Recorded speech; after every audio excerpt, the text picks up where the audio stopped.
Kita dipandang cikgu dia. Dia kena segah tanya soalan, dia tak dapat jawab.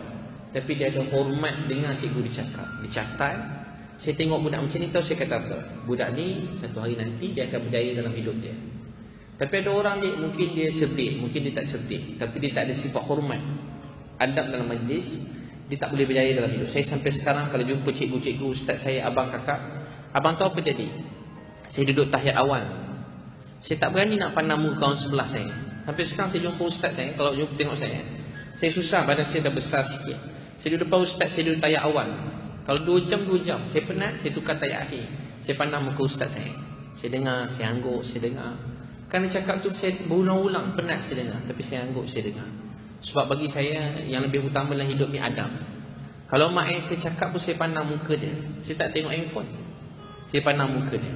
Sekarang saya cuma praktik istiar nak saya cakap. Saya tak tengok telefon, saya pandang muka dia. Saya dengar, saya angguk. Bagi saya dalam hidup itu namanya adab. Dan itu yang membentuk akhlak kita. Jadi awak kena suka dengan nasihat. Ada seorang sahabat nama dia Bashir radhiyallahu anhu. Ada tahu apa jadi Kak Bashir ni? Dia bangun-bangun pagi, dia selalu ikat baju dia dengan ayah dia. Dia ikat baju dia dengan siapa? Dia ikat baju dengan siapa? Ayah dia. Dia bangun-bangun pagi, dia tak nak ayah dia tinggal dia. Ayah jangan tinggalkan saya tau. Sekali dia bangun pagi tu, dia tengok-tengok baju dia dengan ayah dia, baju tu dah dikerat.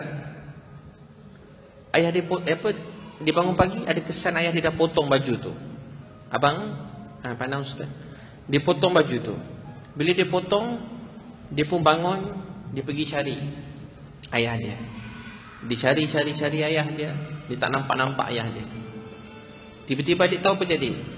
Dia nampak ayah dia, dia tak nampak ayah dia. Rupanya ayah dia telah mati syahid. Dia jumpa Nabi, hadis surah Abu Daud. Bila Nabi tengok je dia, Nabi pun sedih. Nabi kata, wahai Bashir, kamu nak tahu tak kamu nak tak kalau pakcik ni jadi ayah kamu dan Aisyah ni menjadi ibu kamu? Tahu tak kenapa? Ayah dia telah mati syahid di jalan Allah Subhanahu wa taala. Budak kecil nama Bashir, tapi ayah dia mati untuk hidup ke agama. Awak ingat agama datang ke awak ni senang-senang. Angin datang, awak dapat Islam. Awak mimpi satu malam, moyang awak tiba dia dapat Islam. Tak. Ada orang yang berjuang, bersusah payah. Budak kecil-kecil macam awak.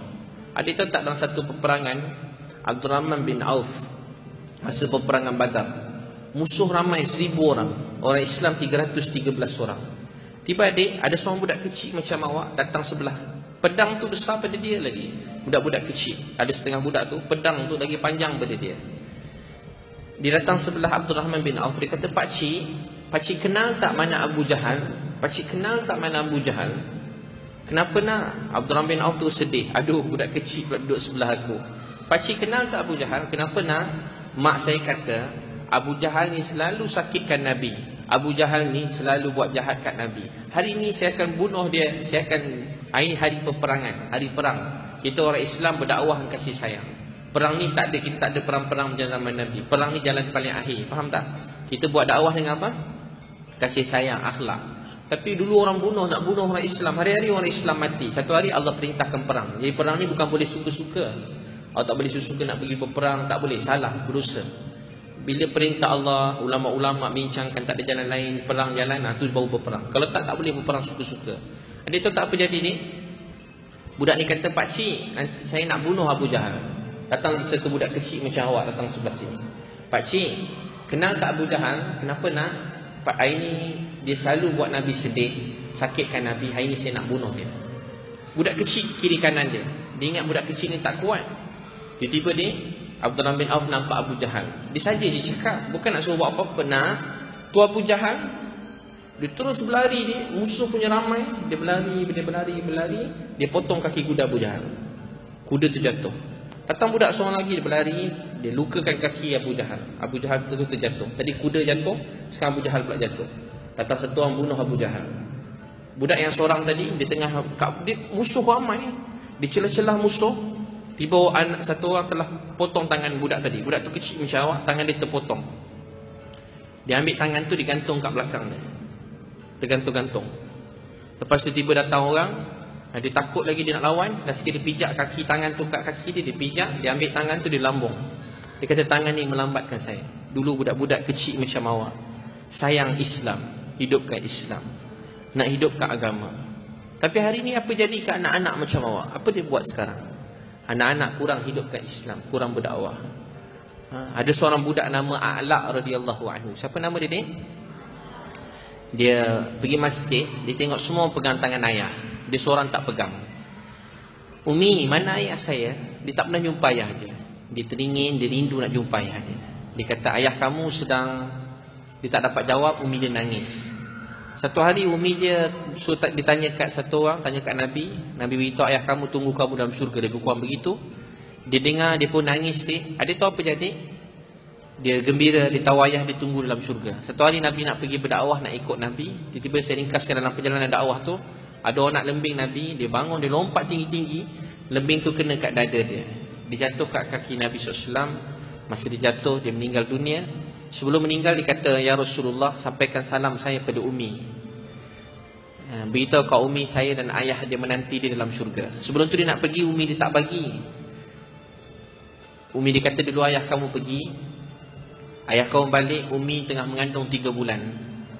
Ayah kamu tak balik-balik, ayah kamu mati syahid. Masa tu Umi tengah mengandung dengan kamu 3 bulan. Anak, Umi dah tak ada orang lain, cuma ada kamu. Kalau kamu pergi berdakwah, Umi dah tak ada siapa-siapa lagi.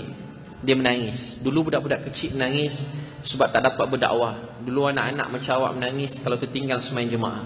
Saya pernah jumpa budak macam awak, dia menangis. Tahu sebab apa? Sebab dia tertinggal kayu sugi. Dia tak boleh nak ambil uduk, tak ada kayu sugi. Dia kata saya dengar orang yang ambil uduk pakai kayu sugi ni 70 kali lebih baik daripada ambil uduk yang tak pakai kayu sugi. Saya pernah tengok budak macam awak, dia menangis. Tengok budak-budak perempuan pakai seksi, dia budak lelaki, dia nangis. Ada saya pernah tengok budak lelaki menangis sebab dia tengok apa masjid kosong. Sekarang anak-anak muda tak menangis lagi untuk agama ni. Awak menangis sebab apa? Hilang handphone, hilang apa-apa dalam dunia. Tuan-tuan adik-adik semua, awak kena niat untuk hidupkan agama ni. Sayang agama, berjuang untuk agama. Saya beritahu kat awak, kalau awak semua tak nak berjuang untuk agama ni, dah tak ada orang nak berjuang untuk agama ni. Jadi adik semua kena niat untuk hidupkan Islam ni. Boleh semua sekali? Siapa nak hidupkan Islam ni angkat tangan. Masya-Allah. Baik adik-adik semua duduk tegak-tegak pandang ustaz. Baik semua tengok adik-adik semua. Adik nak tahu tak siapa ada mak ayah lagi angkat tangan? Turun tangan. Siapa dah tak ada mak ayah angkat tangan? Mak atau ayah nak meninggal dunia. Siapa tak ada? Ayah tak ada. Turun tangan. Nanti adik-adik ni nanti ambil hadiah pada ustaz Awak mesti rindu mak ayah semua kan? Rindu tak? Yang lelaki siapa tak ada mak ayah? Siapa tak ada? Mak. Ni siapa tak ada? Ayah tak ada. Mak tak ada. Awak adik-beradik bukan? Bukan. Masya-Allah. Awak rindu mak awak? Rindu kan? Adik tahu tak saya masa umur 15 tahun, bapak saya bankrupt tau. Mak saya kerja kedai makan. Bila mak saya kerja kedai makan, saya pun masa tu nangis. Mak kerja kedai makan, saya pun nangis. Sebab saya kesian kat mak saya. Gaji ayah saya tahu berapa dik? 700, gaji mak saya 700-800 ringgit. 200-300 ringgit, maaf. Masa tu mak saya bawa balik nasi goreng Pattaya tengah malam. Kami adik-beradik ramai, tak cukup. Semenjak saya umur 15, saya kata mulai hari ini saya takkan susahkan mak ayah saya lagi.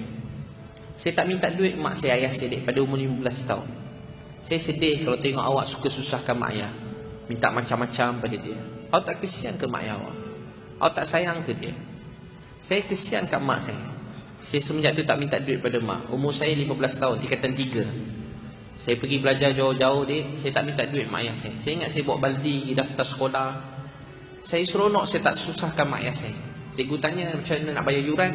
Saya kata nanti ayah saya datang, saya tipu sikit cikgu saya. Saya usaha cari duit. Saya doa, saya sembahyang hajat. Saya syukur jadi orang Islam. Saya beri doa, sembahyang hajat. Lepas tu kan dik, saya ringkaskan masa saya dekat luar negara ni, saya berdakwah. Saya tidur atas guni tau. Abang, kakak, pandang ustaz. Saya tidur atas guni. Masa saya tidur atas guni, ada seorang pakcik tengok saya.